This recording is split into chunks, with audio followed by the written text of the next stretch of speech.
Buenas, buenas.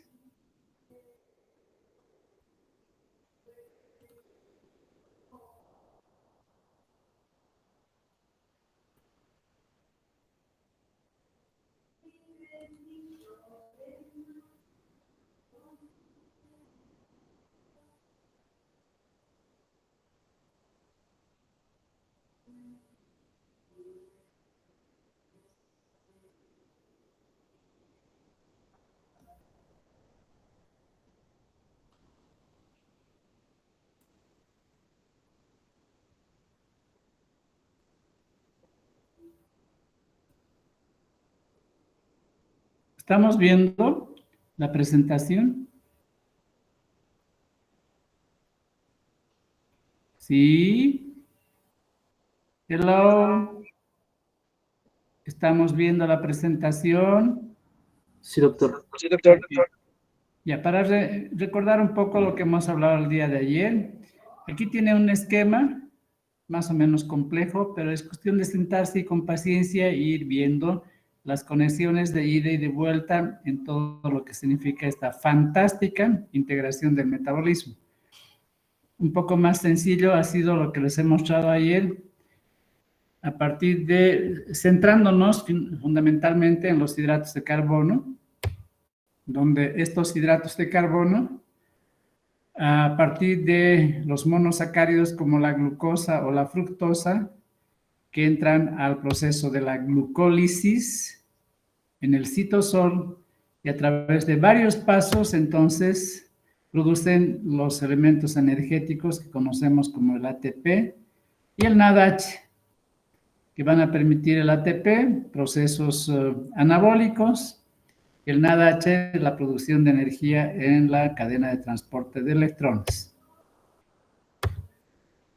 En el proceso de la glucólisis, después de la fructosa 1,6-difosfato, que es un compuesto de 6 carbonos, este compuesto se rompe en 2 unidades de 3 carbonos, cada uno de ellos con un grupo fosfórico. Las triosafosfatos, que son el gliceraldehído 3-fosfato y la dihidroxiacetona fosfato. Estos compuestos salen de la glucólisis, en la flechita acá, para convertirse en glicerol. Pero también el glicerol, a través de su fosforilación, de convertirse en glicerol 3-fosfato, se convierte en la dihidroxiacetona fosfato, de ida y de vuelta, Cuando se forma el glicerol a partir de este derivado de la glucosa, este glicerol servirá para unirse a los ácidos grasos y formar entonces mono, di o triacilgliceroles. Estos triacilgliceroles se pueden hidrolizar, liberar glicerol, se convierte en glicerol 3-fosfato y se convierte en uno de los compuestos de 3 carbonos de la glucólisis para la gluconeogénesis a través de las enzimas del mismo proceso de la glucólisis, excepto en las 3 barreras energéticas. El producto final de la glucólisis es el piruvato. El piruvato ingresa a la mitocondria y allá, mediante la piruvato carboxilasa deshidrogenasa, se convierte en acetilcoenzima A. Y la acetilcoenzima A se deriva a varios procesos. Uno de los más importantes es que se va a convertir en ácidos grasos. Va a ser el insumo básico para la conversión de este compuesto de 2 carbonos en ácidos grasos. Pero, por supuesto, la oxidación de los ácidos grasos, aquí arribita, va a permitir la obtención de NADH, FADH2 y acetilcoenzima A, que va a servir para dirigirse nuevamente al ciclo de Krebs para producir allá energía en forma de NADH, ATP y FADH2. Otro destino para la acetilcoenzima, el ciclo de Krebs. Pero también la acetilcoenzima A, una parte normalmente se convierte en los cuerpos cetónicos. todo el tiempo cuando hay un exceso de acetilcoenzima A por un exceso de hidratos de carbono. Estos pueden convertirse en cuerpos cetónicos, especialmente cuando hay un aumento de este proceso de la formación de piruvato que deriva acetilcoenzima A. Los cuerpos cetónicos son tres: la acetona, el acetoacetato y el beta-hidroxibutirato. Estos tres cuerpos cetónicos, vamos a ver en un momento, tienen la característica de estar elevados en un problema de salud que es la diabetes. ¿Por qué? Porque en la diabetes, al haber una deficiencia de la acción de la insulina, entonces se recurre a la oxidación de los ácidos grasos que van a producir acetilcoenzima A,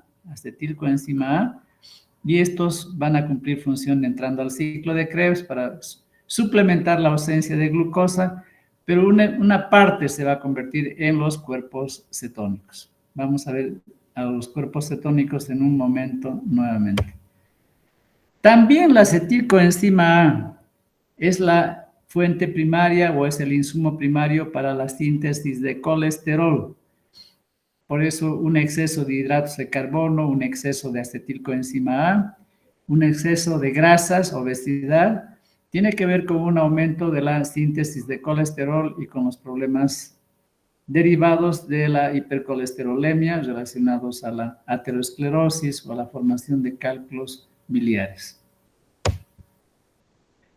El colesterol, a su vez, es precursor de los ácidos biliares: ácido cólico, taurocólico, litocólico, quenodesoxicólico, que forman la bilis y que sirven para que en el duodeno, cuando se vacía al duodeno, los ácidos biliares permitan la emulsificación de los contenidos grasos de nuestra alimentación. También sirve para la síntesis de las hormonas esteroideas: cortisol, aldosterona, testosterona y estrógenos tienen como origen el colesterol. Y finalmente la vitamina D3, que tiene que ver principalmente con la regulación del metabolismo del calcio y de los fosfatos, además de los huesos y además del proceso inmunitario. A través de la glucólisis y especialmente a través de algunos pasos intermedios del ciclo del ácido cítrico, se lleva a cabo, estoy confundiendo, estoy leyendo gluconeogénesis. Estamos hablando nuevamente de la glucogénesis, síntesis de glucógeno a partir de los excedentes de glucosa. La glucosa va a entrar a la glucogénesis cuando hay un exceso de glucosa en la sangre. Lo mismo que hace un momento hemos mencionado en relación a los ácidos grasos. Una otra vía de la glucosa, una vía secundaria, es la vía de la pentosa fosfato, cuyo producto es el NAD-fosfato reducido, que va a ser utilizado en la síntesis de ácidos grasos como el elemento reductor básico. Y la ribosa 5-fosfato, que es el insumo para la síntesis de los nucleótidos, para la síntesis de ADN, ARN y otros nucleótidos.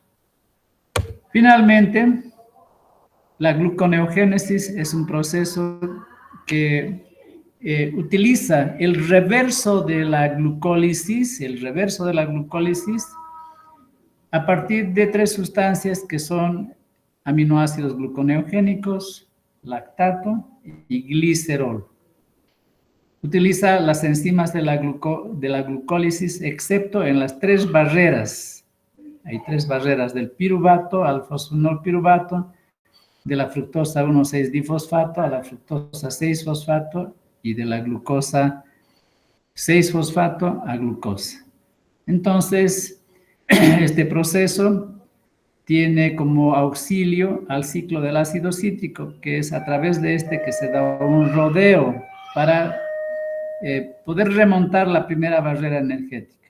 La segunda y la tercera tienen sus propias enzimas.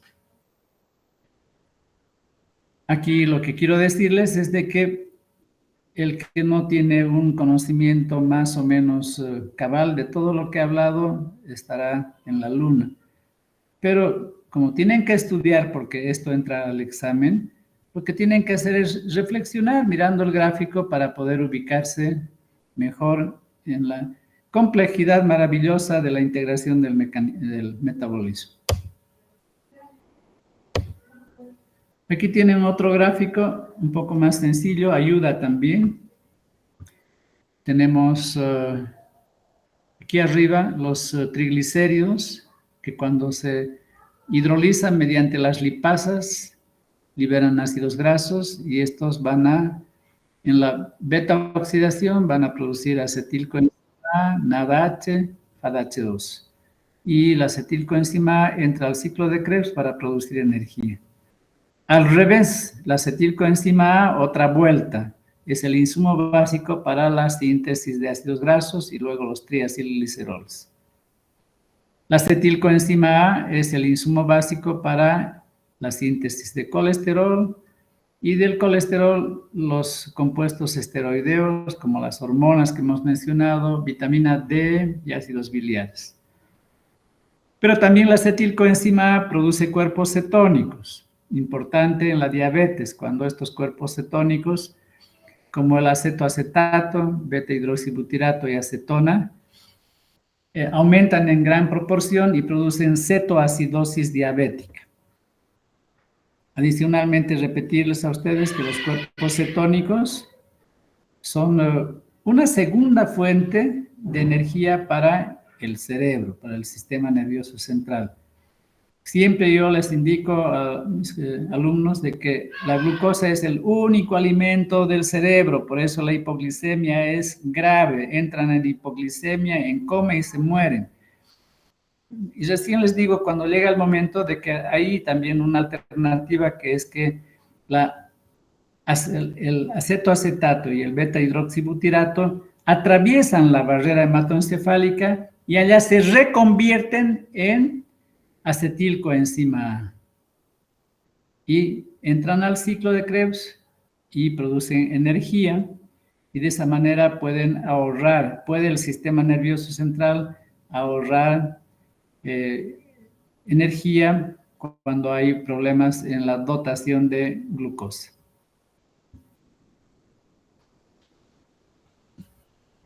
Aquí tenemos otro gráfico que es más incisivo, digamos, en la relación de integración metabólica de los aminoácidos. Entonces, hay varios aminoácidos que están siendo mencionados acá, pero vamos a empezar acá con la glucosa, que ya sabemos que a partir de la glucosa 6-fosfato va a guardarse como glucógeno. Y al final la glucosa se convierte en piruvato, el piruvato puede convertirse en lactato, el lactato sirve para la gluconeogénesis, pero el piruvato puede convertirse en un aminoácido, por lo que estos procesos complementan, cuando hay deficiencias, complementan el aporte de aminoácidos no esenciales, por supuesto.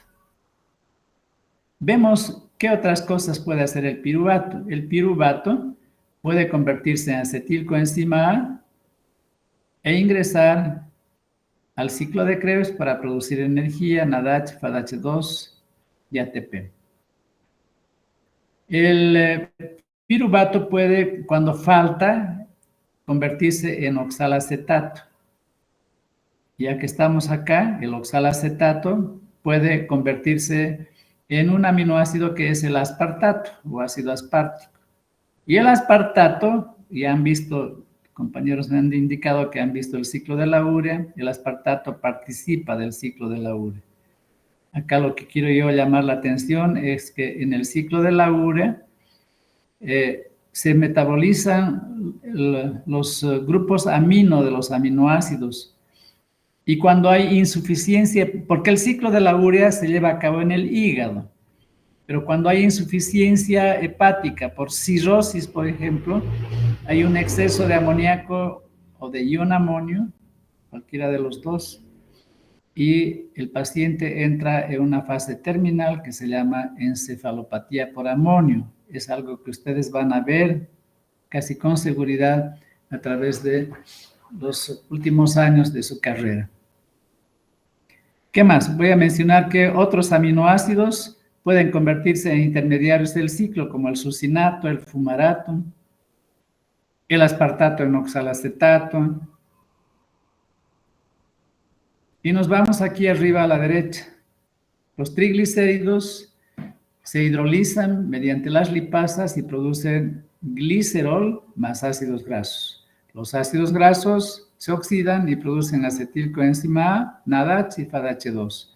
El glicerol es una sustancia gluconeogénica, sirve para sintetizar glucosa. Puede convertirse en piruvato y participar también de estas flechas que ya hemos visto hace un momento. Y finalmente, repetir nuevamente que la acetilcoenzima A es insumo para la síntesis de colesterol y otras sustancias esteroideas y los cuerpos cetónicos. Un otro gráfico sencillito. Los aminoácidos tienen como principal función formar proteínas, péptidos y proteínas, por supuesto. Pero ya lo hemos dicho hace un momento. Los aminoácidos pueden desaminarse, retirar el grupo amino y convertirse en intermediarios del ciclo para producir energía o para la gluconeogénesis.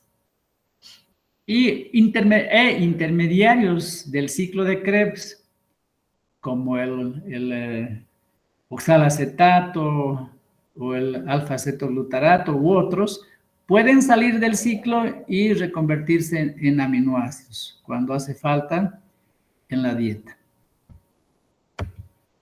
Ahí está, por supuesto, la síntesis de proteínas a partir de aminoácidos. Y los ácidos grasos pueden ingresar al ciclo de Krebs.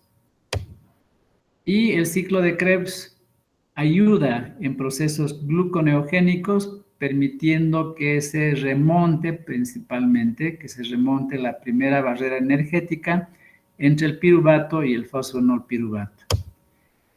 Los aminoácidos, cuando se desaminan por cualquier causa, por ejemplo, para entrar como intermediarios al ciclo de Krebs, producen amoníaco. El amoníaco se comporta como una base y puede captar un protón del medio y convertirse en ion amonio, NH4 positivo. Estos compuestos, pero en especial el ion amonio, se detoxifican, porque es una sustancia muy tóxica. Se detoxifican en el ciclo de la urea. Otra vuelta, cuando hay insuficiencia hepática, por ejemplo, en la cirrosis hepática, no hay ciclo de la urea y este amonio se eleva en la sangre, atraviesa la barrera hematoencefálica y produce un problema grave, casi terminal, que se llama encefalopatía por amonio. Finalmente, los aminoácidos, además de hacer todo esto y de proteínas, varios de ellos son insumos para productos especiales. Por ejemplo, la arginina es el insumo básico para la síntesis de óxido nítrico, un potente vasodilatador, concepto muy importante para ustedes, especialmente al año. La tirosina, un aminoácido que permite la síntesis de dopamina.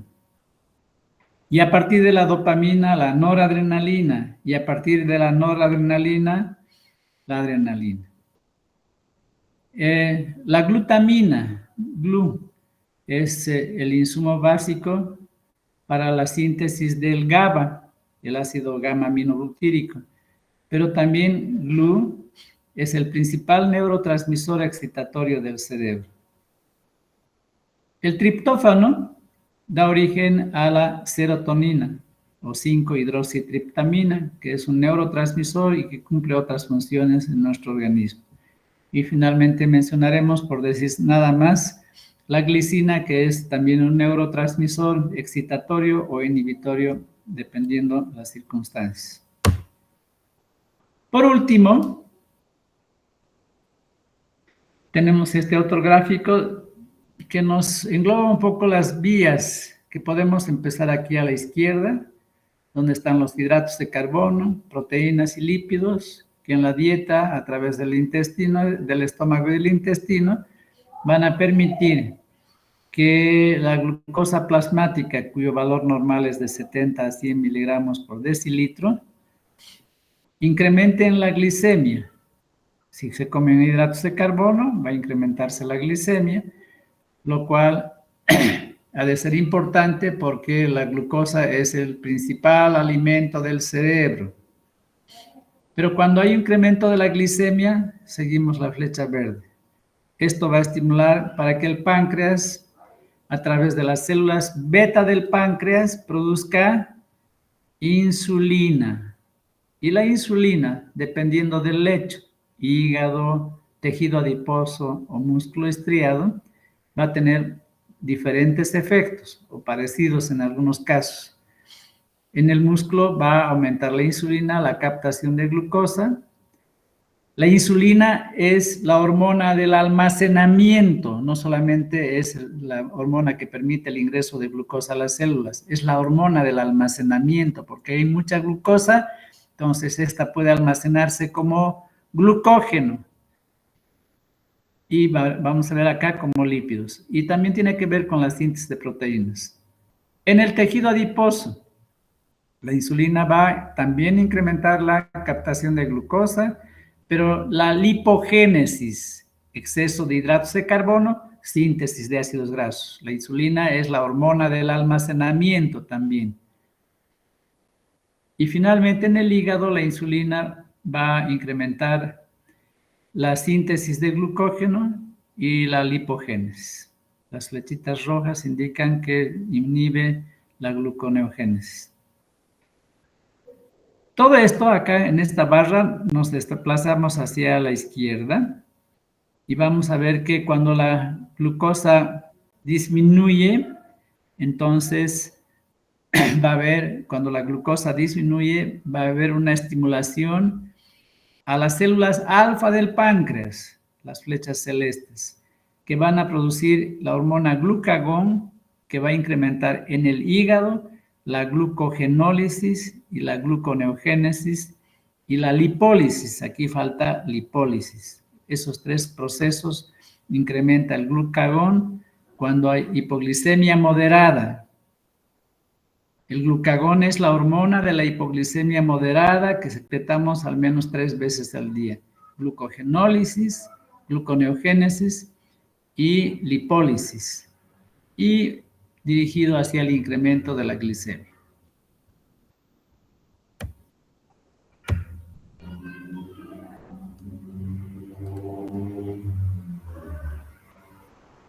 ¿Cómo estamos, muchachos?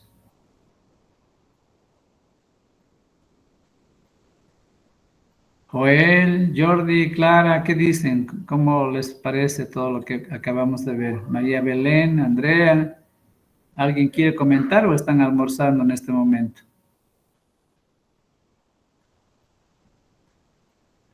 No hay comentarios. Vamos a iniciar el siguiente tema durante unos minutos más.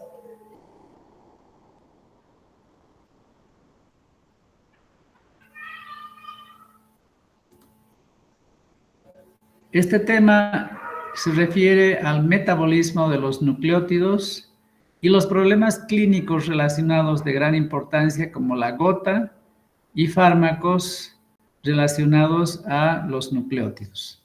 Tenemos acá en la presentación un pie donde el dedo gordo del pie está rojo, está inflamado.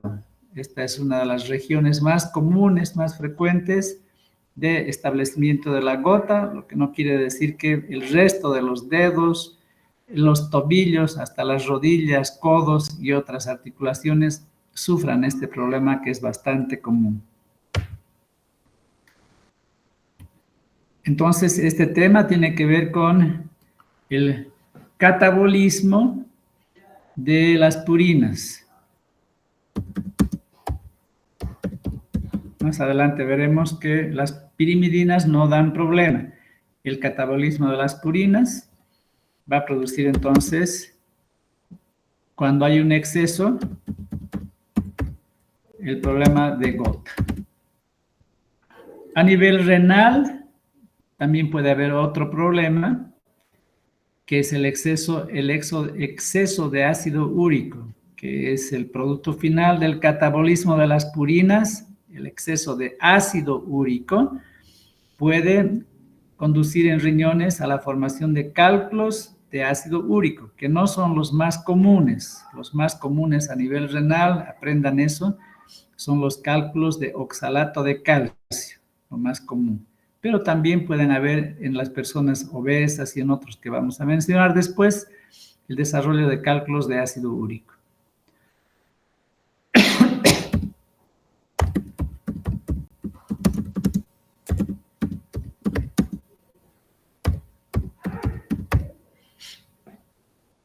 Y finalmente, vamos a indicar que los análogos sintéticos de nucleósidos o nucleótidos, o sea, sustancias farmacológicas, sustancias sintetizadas que se parecen, que no son idénticas, que se parecen a los nucleótidos o nucleósidos de adenina, guanina, timina, citosina, uracilo, se utilizan para el tratamiento de problemas autoinmunes, tratamiento de cáncer y tratamiento de problemas de tipo neoplásico en general.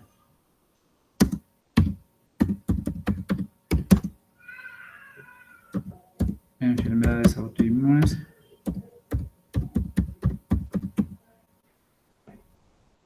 Y virales.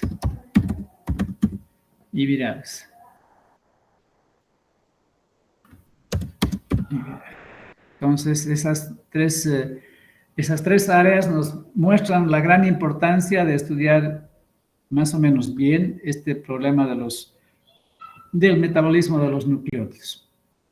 Recordaremos,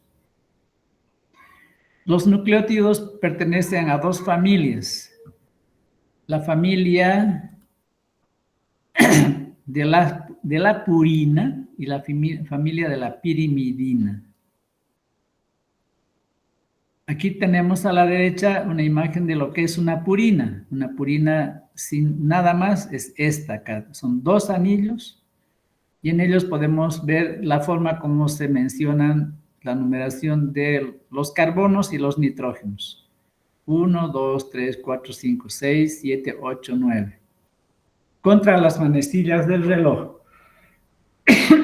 Y la familia de las pirimidinas. Aquí abajo tenemos una pirimidina donde el conteo parte del nitrógeno 1, 2, 3, 4, 5 y 6.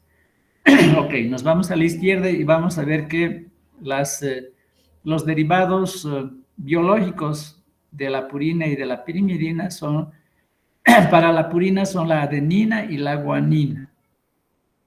Ambos son compuestos de dos anillos y se llaman bases nitrogenadas porque tienen mucho nitrógeno, acá en la posición 1, en la posición 3, en la 9 y en la 7.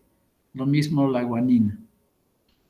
Hay ligeras diferencias, aquí tiene un grupo amino, aquí el grupo amino está acá, hay un grupo carbonilo, no vamos a entrar en detalle, pero sí, ustedes deberían tener por lo menos la capacidad de sacar una foto y tener una idea de cuál es esa estructura tan maravillosa que hace que ustedes estén sentados ahí escuchándome y yo esté hablando acá.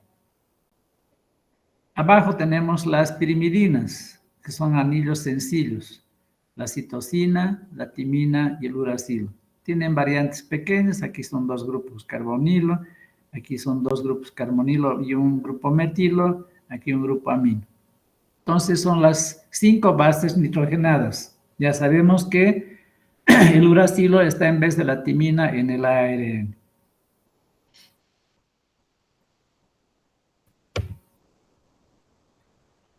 Pero antes de continuar y llegar a la gota, debemos saber que existen lo que se denominan purinas metiladas de origen vegetal.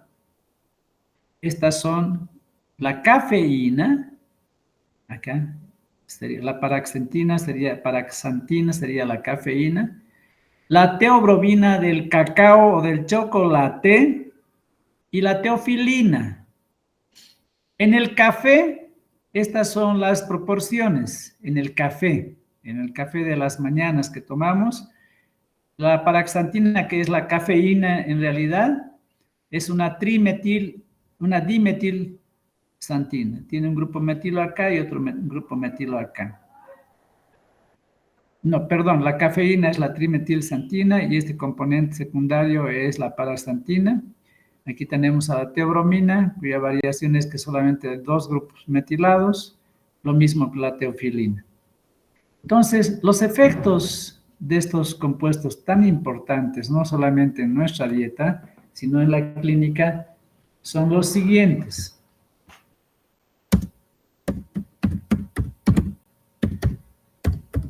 Estos compuestos producen excitación. Tomar mucho café nos deja temblando, nos deja con hipertensión, nos deja con un aumento de la frecuencia cardíaca, nos dejan sin poder dormir, nos quitan el sueño, aunque eso es a veces relativo en la gente que acostumbra.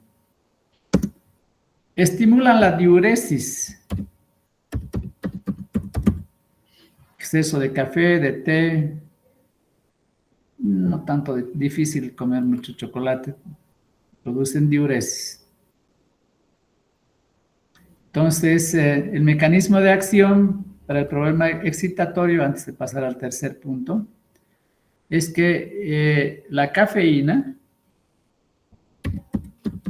y en menor medida la teofilina y la teobromina inhiben a un compuesto llamado adenosina.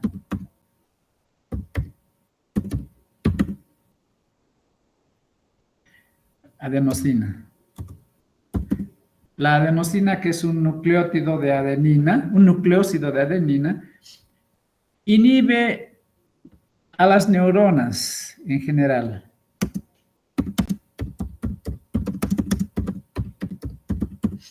Entonces, el resultado de la... Perdón. Que se entienda bien, la cafeína inhibe a la adenosina y la adenosina inhibe a las neuronas. Voy a escribirlo mejor para que no haya duda.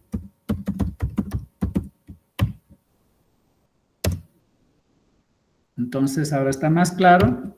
Si la cafeína inhibe a la adenosina, entonces las neuronas no están inhibidas y va a aumentar la producción de catecolaminas.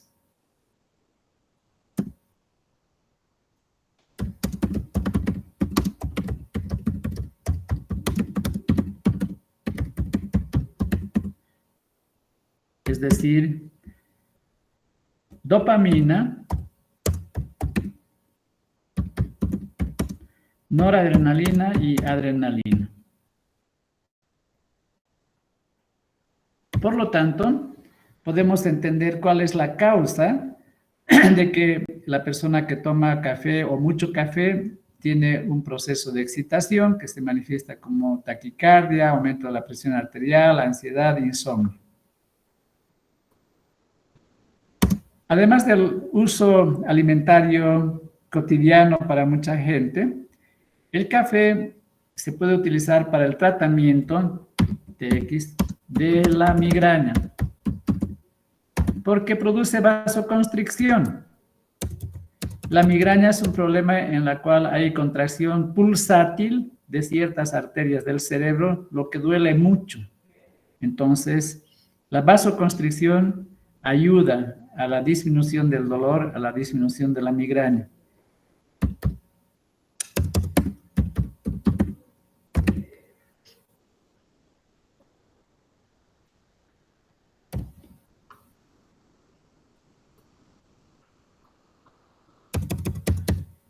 Tratamiento de la migraña, ejemplo, si hay alguien migrañoso que me está escuchando, el Cafergot es un fármaco muy común que tiene paracetamol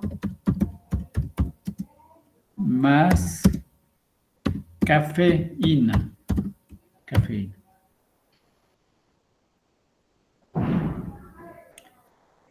Ok, muchachos. hasta ahí llegamos. El tema es un poco largo. Falta el tercer punto que he dejado para después, que es que produce dependencia. La cafeína, la teobromina, la teofilina produce dependencia. Hay gente que no puede vivir sin su café o sin su Coca-Cola, que tiene también cafeína.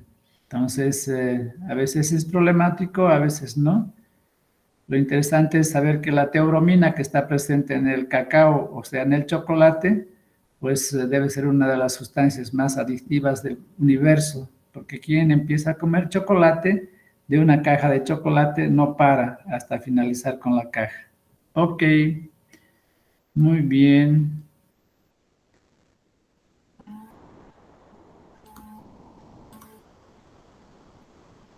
Eso es todo por hoy, muchachos. Hasta el día martes. ¿Alguna pregunta?